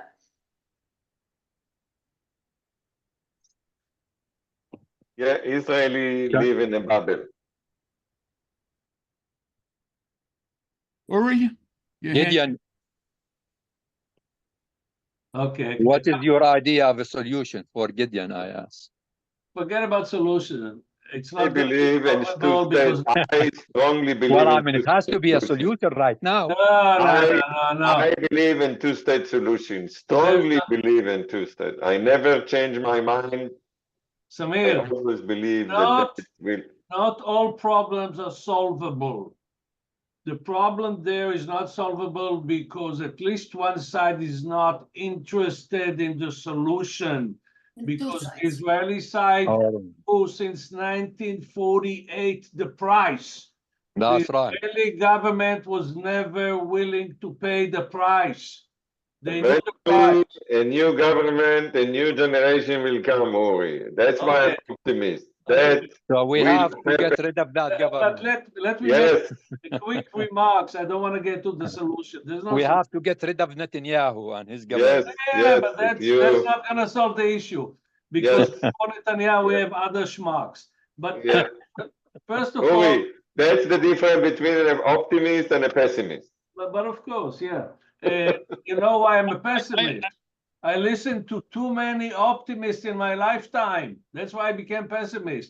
Now, a question she asked about genocide. I basically prefer to use the word ethnic cleansing. That's what Israel is doing, not a genocide. That's personally. Now, as far as the question, what Israel did in Tehran and how the Israelis reacted, Eli, I told you that. Simchat Aniyim. This is the poor people's happiness. When they give you a candy in the middle of a storm, you say, oh, terrific, I got something. Now, as far as the assassination policies of the Israeli government, I'm old enough to remember who in the list was killed. They remember Sheikh Yassin was assassinated. Imad Bornia was assassinated. Rantisi was assassinated. Fathi al-Shakaki was assassinated, and on and on and on and on. The Israelis somehow believe that if you kill somebody, that's going to solve the problem. This is That's their mentality. when you believe that the good Arab is the dead one, that's the solution. Kill them all, one by Uri, one. I thought they are killing them as a punishment, not as a solution.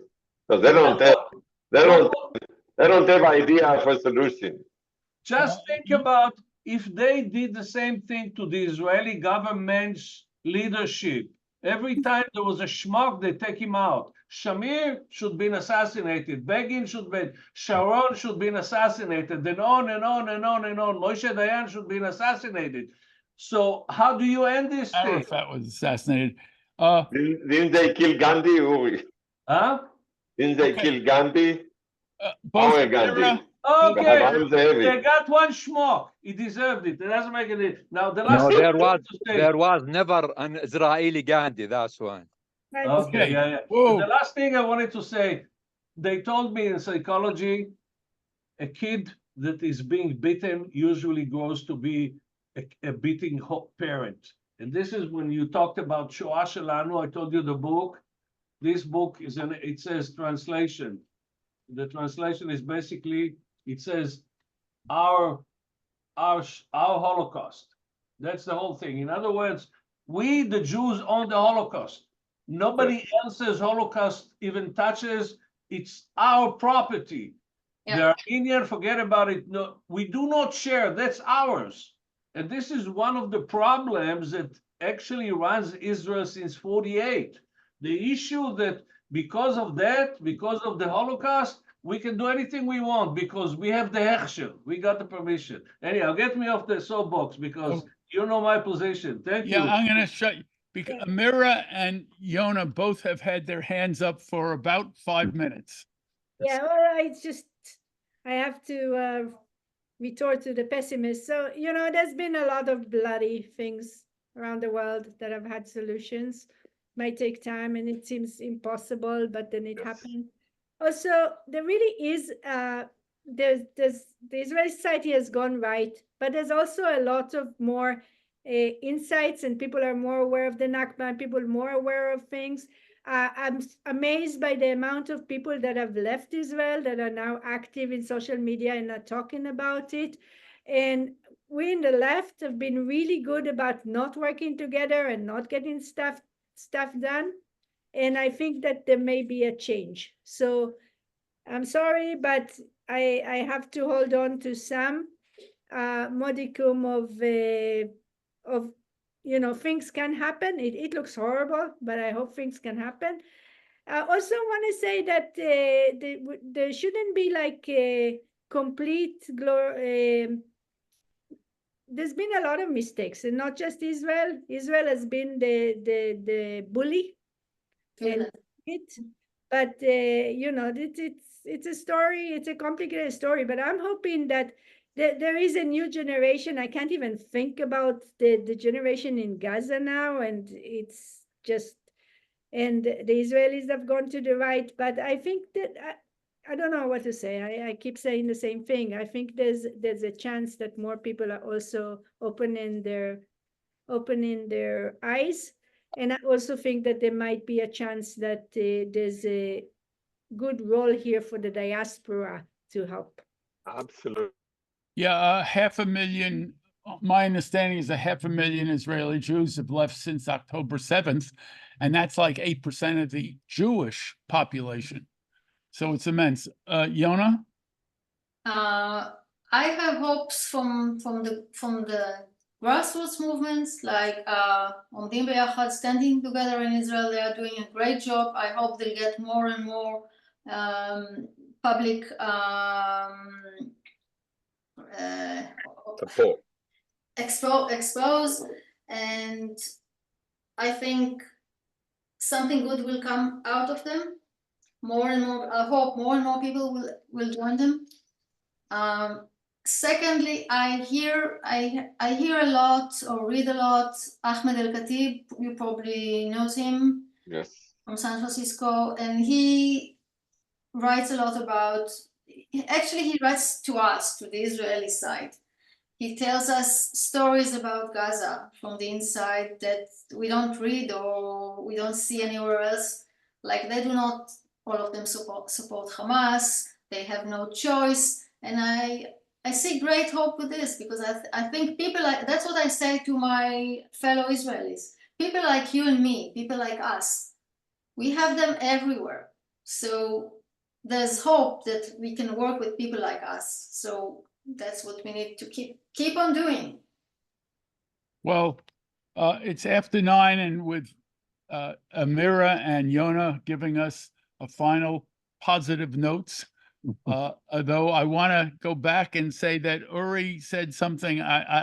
It's after 9, so I'm not going to do it. But Uri was on to something in the beginning of his statement. Anyway, I thank you all. I thank especially Gideon and Amira and Yona for their insights and telling their stories of their evolution and their history, and giving us some insights about what the Palestinians think. And Judy, it's after 9. Did you have a short thing to say? I don't hear you. Muted. You got to unmute, Judy. You got to unmute. Yeah, Judy, you're muted. Does anybody know anybody who went crazy about on October 10th, that went from liberal to pro-Israel, or even they were Israel? But anybody who went to the other side on, or does anybody know anybody who came back because of sympathy with 100,000 starving and the whole thing and the 40,000, 50,000 dead. Does anybody know anybody who turned around again after October 10th? Because the people I know, no matter what you tell them, no matter what, they don't come back. They just say, you know, it's all over after October 10th, 7th.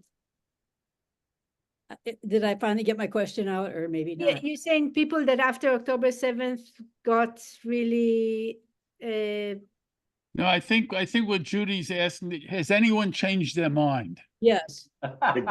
Again, you mean again? Yes, again. Again, yes. There's a lot of people, I know liberals in my family and friends that were, and then, but nothing, no matter, I don't know, you could kill all 2 million of them, it sounds like, and they wouldn't even care. I mean, nothing changes their mind. I don't. I can tell you, I have a friend that was leftist like me. He had a lot of friends with me, and he told me when I came to visit, he said, "I'm glad you are here because nobody else wants to talk to me." So that's what I hear. I don't know anybody yet that's come back. I believe they will come back. Amira? I think the whole situation with the American Jews is really complicated. At first, like when I was in the room and I heard the hysteria and the paranoia, I was like, you know, overblown. But I think there's something authentic there for that. People are traumatized. Maybe they came to this country and after 2 generations and they thought they were doing well, and suddenly, true or not true, they feel like something was pulled from under their feet. So I think my sense is that, like, to not gaslight them. There's something authentic going down there, but that obviously clouds their ability to see the suffering of others and to see how the suffering of others mirrors what they're so reacting to. So I don't know. I think it's a real conundrum of how to get through that.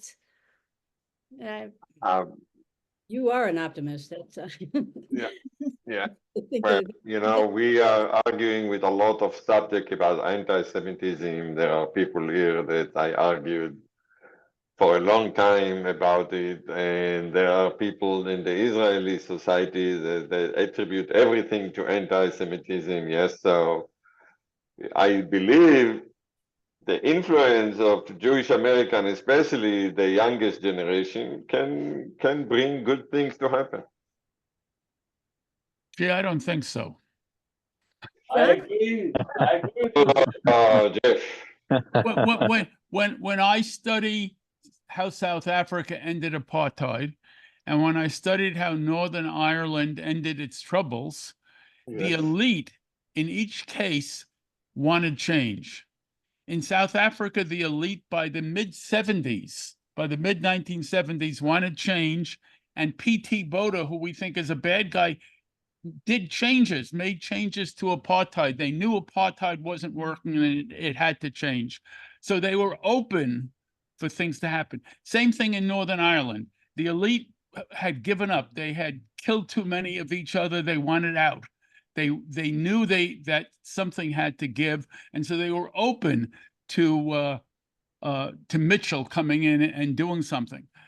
When I look at, as Uri pointed out, when you look at the Israelis, you don't see the Israeli elite ready to or see. You don't see. I don't see when I look at the Israeli elite that they think there has to be a change. They think I don't agree with you. Completely don't agree with you. I think what's happened in 23, the demonstration saw the elite is ready. But I think, Jeff, that might be an interesting subject to bring somebody to talk about some of these topics. I mean, I don't want to start a new discussion on this, but I believe the changes in the Israeli society, in the elite, are happening. So I completely disagree. I support Jeff, and let me tell you, the mantra of the Israeli elite was always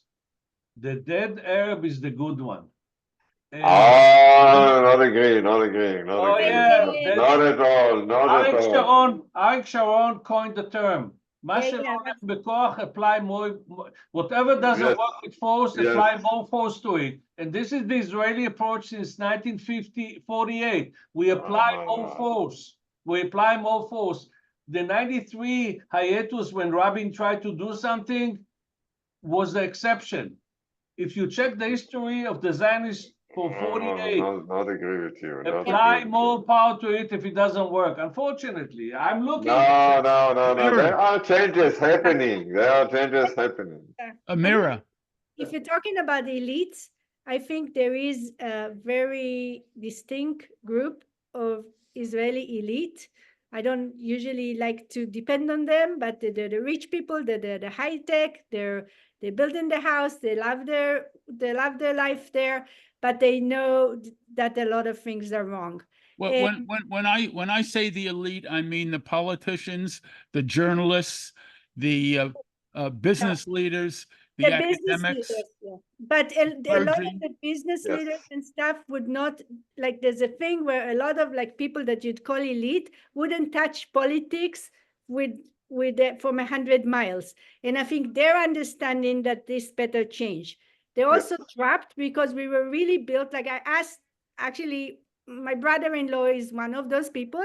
And I asked, when, what's going to happen? And he looked at me and he said, we're a democracy. What can we do?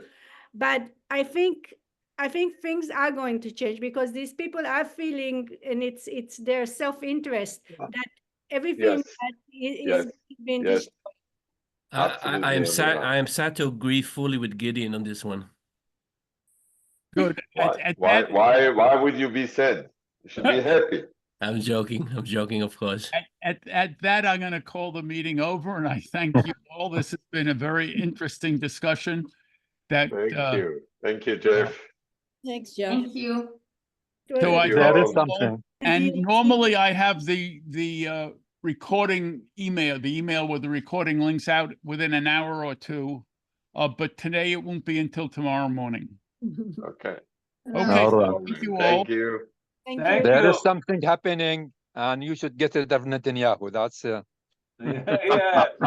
Easier said than done. With this, Can good you night, get to everyone. Good night. Thank you, guys. God. Thank you, get Amira, somebody Gideon, like Miko Peled. and Yona. Thank you, guys. Thank you. Bye bye.